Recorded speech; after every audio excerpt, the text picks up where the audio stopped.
All right, I'll start off with Ukraine. Obviously, you will have seen that we issued a statement today in which the Secretary General said he is deeply shocked by today's large-scale missile attacks by the armed forces of the Russian Federation on cities across Ukraine. Those attacks reportedly resulted in widespread damage to civilian areas and led to dozens of people being killed and injured. He stressed that this constitutes another unacceptable escalation of the war, and as always, civilians are paying the highest price. Despite today's strikes, humanitarian assistance continued to be delivered to people in desperate need of support.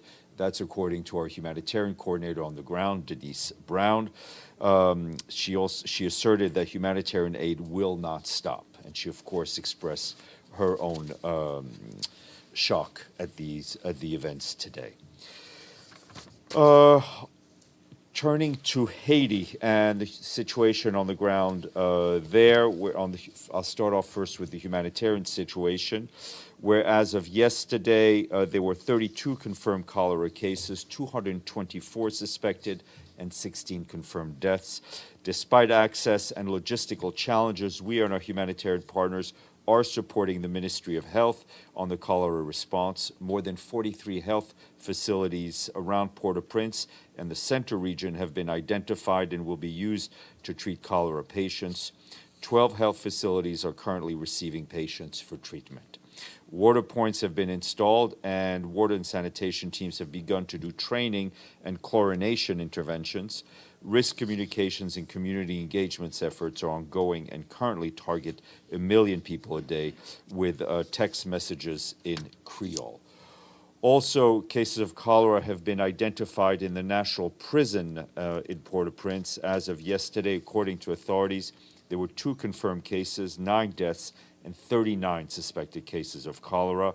The national authorities are investigating the situation to identify the source, but they've been mounting urgent response. UN agencies in the country are accompanying the Haitian government in efforts to investigate and respond to this outbreak through the rapid provision of medical and sanitation supplies, as well as through technical advice for case management and infection prevention, as well as control measures. The UN system has provided the national prison authorities with an ad hoc protocol to prevent and minimize as much as possible the outbreak and its implications. On Friday, the Emergency Relief Coordinator announced a grant of $7 million from the Central Emergency Response Fund to try to address the cholera situation in Haiti. The current humanitarian response plan for Haiti 2022 remains severely underfunded. It's about under 20% currently. We urgently appeal for funds from the international community to address the cholera outbreak, as well as other pressing humanitarian needs in the country. Of course, the ability to address the humanitarian need better is linked to the security situation. And in a statement we issued yesterday, the Secretary General said he remains gravely concerned about the situation in Haiti. He reiterated that the blockage of the Vareux fuel terminal has brought critical services required to prevent the rapid spread of cholera to a standstill, including in the distribution of potable water. Again, he said the most vulnerable are hit the hardest, and the priority must be to save lives. He urged the international community, including members of the Security Council, to consider as a matter of urgency the request by the Haitian government for the immediate deployment of an international specialized armed force to address the humanitarian crisis, including securing the free movement of water, fuel, food, and medical supplies from main ports and airports to communities and healthcare facilities.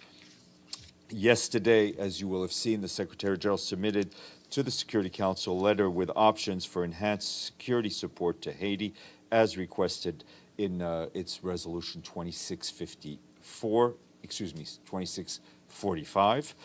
Finally, the Secretary General also renewed his call on Haitian stakeholders to rise above their differences and to engage without any further delay in a peaceful and inclusive dialogue in a constructive way forward.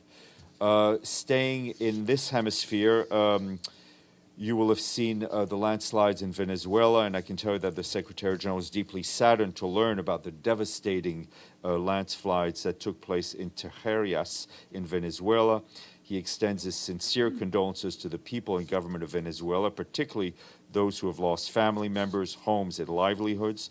Our country team is currently coordinating with national authorities to see how we can best assist them in this terrible time. The Deputy Secretary General, Amina Mohammed, is in Brussels, where she participated in the annual Conference of European Union Ambassadors that took place today. The conference focused on EU-UN cooperation on the ground and on leveraging the role of UN resident coordinators and EU heads of delegations to maximize the impact of our work, implement the Sustainable Development Goals. Ms. Mohammed also met senior EU officials, including Josep Borrell, the High Representative for Foreign Policy, and Jutta Urpilainen, the EU Commissioner for International Partnerships, as well as parliamentarians. She also met with the UN team in Brussels, and on Sundays she visited communities of Ukrainian refugees currently living and being hosted in Belgium.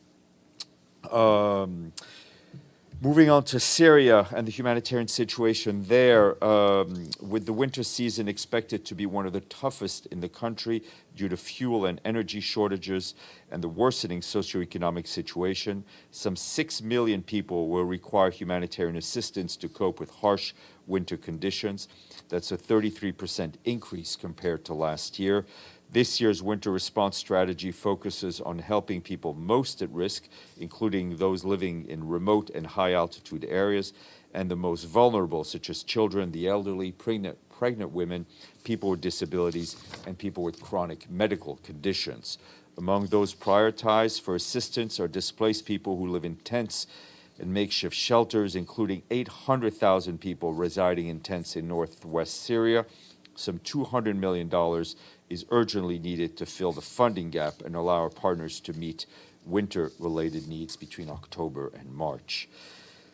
And an update for you from Sri Lanka, where the team there, led by resident coordinator Hana Singer Hamdi, continues to support the country in response to the socioeconomic crisis. By the end of September, $47.2 million joint humanitarian plan had reached over 1 million people out of a target of 1.7 million, highly vulnerable people with assistance on food security, agriculture, nutrition, water protection, and health. To date, cash assistance from the World Food Program has reached more than 150,000 people, and for the first consignment of WFP-purchased rice has recently landed and will support 1 million children with school meals for 3 months. For its part, the other food agency, Food and Agriculture Organization, is boosting rice production and providing fertilizers to farmers. FAO has also provided cash assistance to over 6,800 small-scale fisherfolk in Sri Lanka's 4 poorest districts. Climate note. Today, the OCHA and the International Federation for Red Cross and Red Crescent Societies released a report which says the heat waves continue for some of the deadliest disasters that are intensifying. Ahead of COP27 in Egypt next month, the report details how extreme heat events foreshadow a less habitable world and says that countries must take aggressive steps now to avert potentially recurrent heat disasters. The report also offers concrete steps that humanitarians and decision makers can take to mitigate extreme heat's worst impact. More online. Today, a very important day, it is World Mental Health Day. In a message for the day, the Secretary General notes that 1 billion people live with a mental health condition, but mental health remains one of the most neglected aspects of health care. The Secretary General stressed that we must strengthen the capacity of health services to offer quality care to those in need, in particular young people, adding that we must also address stigma and discrimination and must prevent the root causes of mental health conditions, including violence and abuse. That's it for me. James, and then Betul. You've issued your statement on what happened, the missile barrage in Ukraine. But what has the Secretary General done in terms of speaking to Russia? Has he picked up the phone to Ambassador Nebenzia, or has he placed a call to the Foreign Minister or to President Putin, for that matter? There have been various diplomatic contacts. At this point, I'm not able to go into any detail. But he's also, of course, spoken to our country team there, to Denise Brown, to ensure that everyone is safe and accounted for, which they are, and to give them the encouragement as they go about delivering humanitarian aid in what is an active war zone. Can I turn to Haiti? Yeah. So the Secretary General has for some time been talking about police options for Haiti, but it's changed now. He's talking about an armed force, a military force. The fact he's written this letter, does that indicate that he already has some countries in mind who could provide this force? Has he been given offers? We have no concrete movement that I know of as of now. The letter went yesterday to the Security Council. He very much hopes that there will be quick mobilization on behalf of the people of Haiti from member states, including members of the Security Council. I mean, as you can see, and as we've been reporting, the situation is quite dire. So if you could just sketch out for us, how do you see this working, this force? How would they operate? What would they do on the ground? How long would they be there? What is the purpose of this mission? Well, first of all, I don't want to get ahead of what will be decided by Security Council members. What we need is a force that will help the Haitian authorities deal with the security situation. I mean, we're seeing now, the port continuously blocked, which hampers our ability to bring aid out of the port, or to rotate and to get large quantities of humanitarian aid out.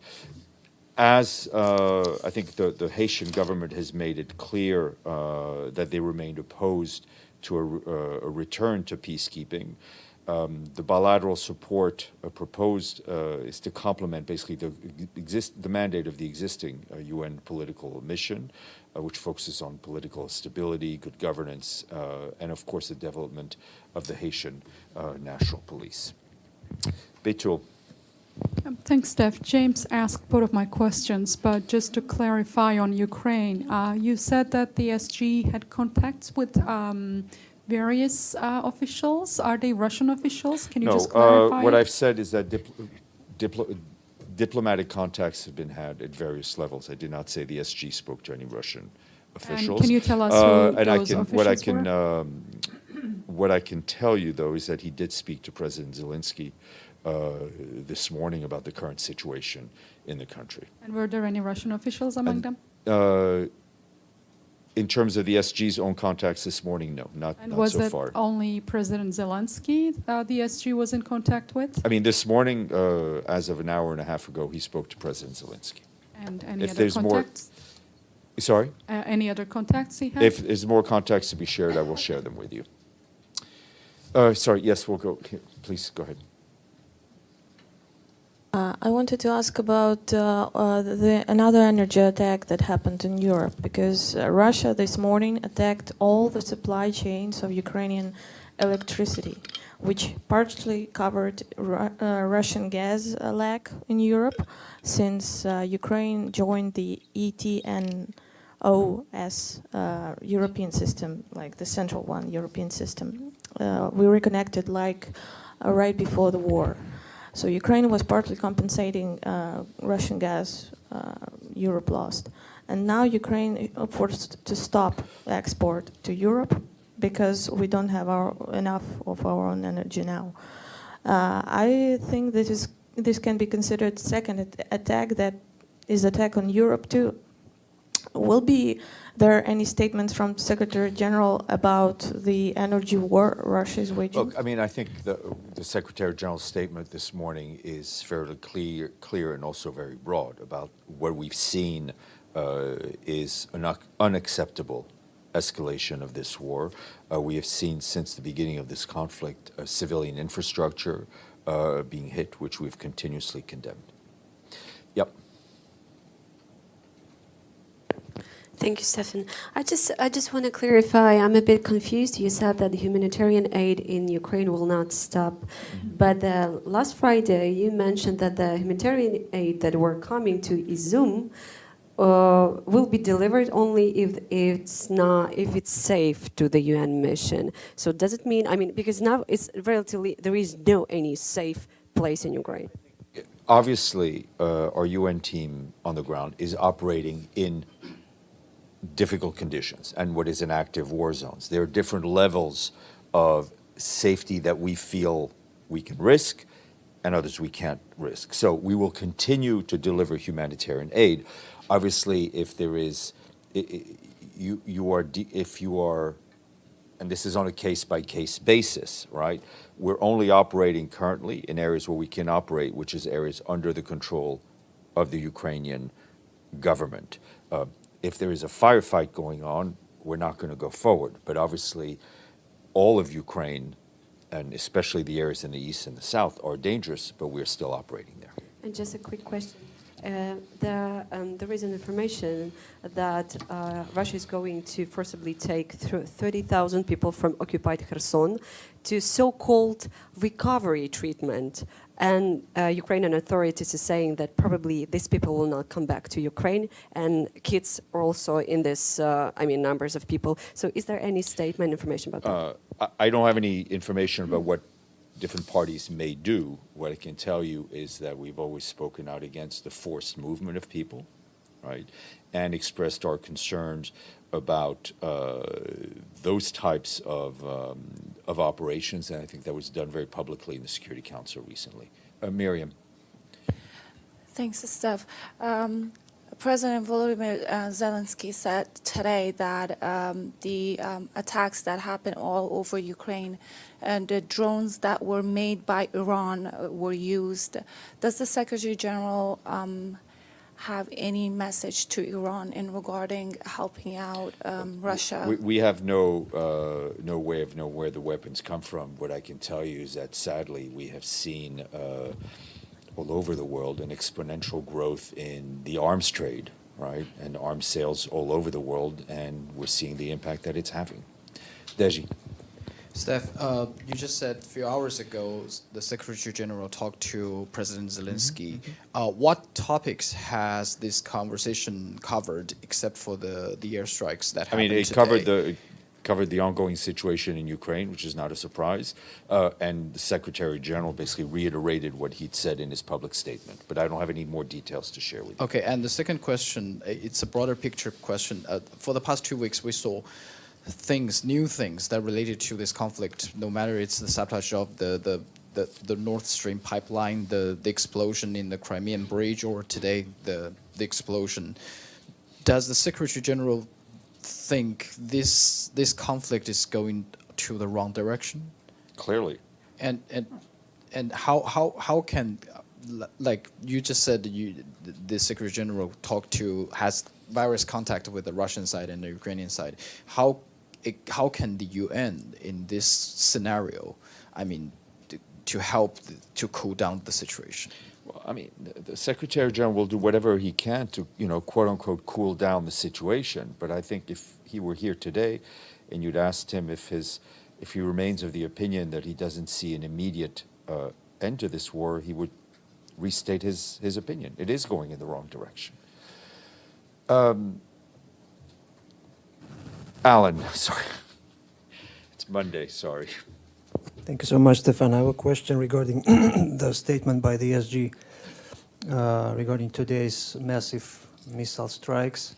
As you mentioned, he called it a strong escalation of the war, unacceptable escalation of the war. But 2 days ago, as you know, there was an explosion of the truck on the Crimean Bridge, which Russian investigators believe is a terrorist attack masterminded by the Ukrainian special services. So there was no condemnation or any reaction by the ESG to this occasion, but the civilians died during this attack. So could you please explain why the ESG didn't call that explosion the unacceptable escalation? Thank you. Well, this is what we have been seeing throughout the weekend, throughout the last days, is an escalation, which is unacceptable. We've seen also a growing trend since, well, frankly, almost since the beginning of this part of the war, of the targeting of civilian infrastructure, right? Impacting civilians in many places. That is also unacceptable. Yeah, and then. Hi, the Committee to Protect Journalists has just reported that since the beginning of protests in Iran on the 16th of September, 40 journalists have been arrested by the authorities. Does the United Nations have any message to the Iranian authorities, and does it have any way of facilitating their possible immediate release? The message, it's the same message we deliver everywhere where journalists are under threat, is that journalists need to have the space to do their work, free of the fear of arrest, free of the fear of harassment, free of the fear of personal bodily harm. And we would call on the Iranian authorities to ensure that journalists are allowed to do their work. Linda. Thank you, Steph. This is regarding North Korea. I was wondering, obviously the missile launches are not stopping, and I was wondering if there's any kind of direct communication between the SG and North Korea, or with senior UN officials and the North Korean government or diplomats here. At this point, I'm not aware of any direct contact, and we've seen also the continued actions over the weekend from the DPRK, which continues to be of concern. I think it is important that Security Council resolutions be respected. Evelyn, and then Stéphane. Thank you, Steph. In Haiti, does the UN staff and its and the other NGOs, do they have enough access to reach all these people who are infected by cholera? No. I mean, that's exactly what we've been saying. It's because of the security situation, we don't have the access that we need. Stefano. Thank you, Stéphane. Yes, about the special session of the UN General Assembly that's starting today on the resolution on defending the principle of the UN Charter about the Russian annexations of territory of Ukraine. We know what the Secretary General thinks because he told us about the Charter has been violated. Now, on the Security Council, the country like China, Brazil, India, and Gabon, then they abstain when the resolution, a very similar resolution, was presented. They kind of motivated the abstention because they say, at the moment, we need to look for peace. So I would like, the question here is clear. The question here is, now it's going to be on Wednesday, I believe, a vote on the General Assembly. Does the Secretary General have any message for the country that they intend to abstain instead to vote for the resolution? You know, questions, you know, if you want an analysis about what member states are doing, you know, ask Richard Gowan. I'm not going to get into, you know, it's not the Secretary General's role to tell countries which way to vote, what not to vote. There are negotiations going on. It's a political, it's the way things work here in the UN. Countries will vote in the way they feel they need to vote. It's not for us to tell them how to vote. The only appeal that we have is for countries to uphold the charter of this organization. Okay, so just that I rephrase the question. What the Secretary General think about the fact that countries that intend to abstain, they motivate their abstention saying that this is not helping the peace process? Stefano, it's not for me to go down this road. I have no clue which countries are going to abstain, vote against, or vote for, and I'm sure Paulina doesn't know either, right, Madame? Steph, does the Secretary General believe it's easier to speak to Zelensky than to speak? It is easier for him to speak to Zelensky than to speak to Putin? Or is it because Putin doesn't want to talk to the Secretary SG? General has spoken to President Putin before. The Secretary General has been in touch with senior-most officials in the Russian government repeatedly. As I'm able to share more contacts with you, I will. James and then Miriam. Yeah, just back to Ukraine again and the attacks this morning, and obviously the focus of the statement and much of the questions here is on the civilians who died and the civilian buildings that were hit. But one of the buildings that was hit was also apparently a building used by the German consulate that was apparently damaged. The consulate obviously wasn't operating; it had moved out of Kyiv some time earlier. But does the Secretary General believe that as a breach of the Vienna Conventions? I'm not in a position to know whether that was actually what the intent was, right? What I can tell you, and this question has come up before in other circumstances the last few weeks, we strongly believe in the inviolability of diplomatic missions, diplomatic buildings, and that needs to be respected. But I can't, I don't know what the exact circumstances of that report are. Miriam, and then we'll go to Paulina. And then Abdelhamid has a question as well. Steph, a group of Afghan people are protesting across the street today. They are calling on UN to just pay more attention to Hazara people in Afghanistan who are being continuously under attack. These attacks got worse since the Taliban took over. Does the Secretary General has an opinion? They call it a genocide, the protesters. Does the Secretary General has an opinion on attacks on Hazara people in Afghanistan? I think we've been very clear in speaking out whenever these attacks have occurred, and we know they've occurred. We know they've been the Hazara people have been targeted. It is a responsibility of the de facto authorities to ensure the protection of all people, especially and including minorities who are particularly vulnerable. And this is something that has been very much on the forefront of the Secretary General and the mission in Afghanistan. Abdelhamid, and then we'll go to Paulina. Thank you, Stéphane. I have two questions. First, I want to follow up with the question of my colleague, Alan. I think his question and my question, why there was no separate statement when a lifeline bridge of Crimea was bombed and people were killed and destroyed, why there was no separate statement calling for restraint or condemning or whatnot? Because, I mean, the escalation is something very general. Why there was no statement on that incident? I don't think escalation is very general when you've seen the large number of civilians who were killed today. This war has been going on, this phase of this war has been going on since February 24th, if I'm not mistaken.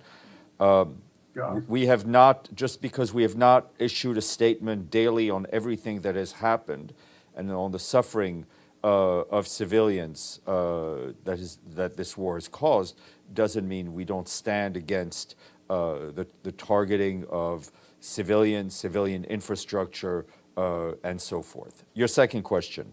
My second question, is the Secretary General well informed about what's going on in the West Bank? Does he know that the refugee camp of Shafat has been completely under siege for the last 3 days, about 50,000 being collectively punished? And does he know that 30 detainees have been on hunger strike for the 16th day in a row now? Yes, the Secretary General is very much aware of what's going on in the occupied Palestinian territory. And I would also refer you to what Mr. Venezuela said over the weekend on the current situation. Speaking of the current situation, Ms. Kubiak, please take the floor.